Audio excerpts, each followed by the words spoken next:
Les fausses jumelles, vidéo 47, arrogance du savoir et de la possession. Résumé, les jumelles sont à 20 000 lieues sous les mers. Rien ne rassemble les deux mondes dans le domaine de l'arrogance et de la possession. Chez ces gens-là, monsieur, on ne pense pas, disait Jacques Brel. Il est reproché aux jumelles leur arrogance. Je l'ai entendu, je l'ai vu, je l'ai vécu, mais-elle étrangère? Sûrement pas. Pour en cerner les contours et en comprendre la souffrance, il me fallait raisonner concret, encore une fois sur du vivant, voir, toucher pour comprendre. L'arrogance américaine est essentiellement à rattacher à sa richesse. La jalousie qu'elle suscite, enfin, la maladresse très inconsciente, presque involontaire de certains citoyens, presque tous à bien y regarder, lorsqu'ils voyagent à l'étranger.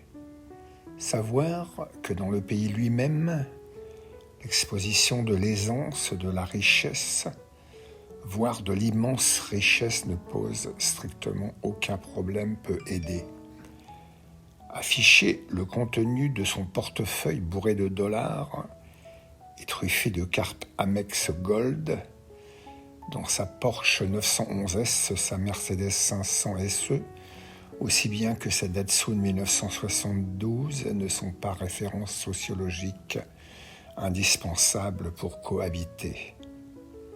Je n'ai rien croisé de la sorte dans les rues, avenues et chemins de terre. Alors effectivement, cette extravagance sous d'autres cieux passe mal.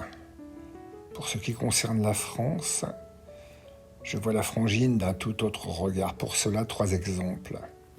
Une journaliste franco-américaine dont je tairai le nom, mais qui peut se reconnaître bienvenue. Le fils d'un milliardaire immensément connu, un vieil homme politique enfin pourtant de bonne famille.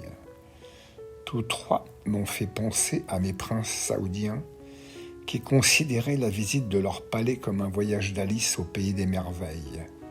Brillant, clinquant, souvent de mauvais goût, dans tous les cas prétentieux.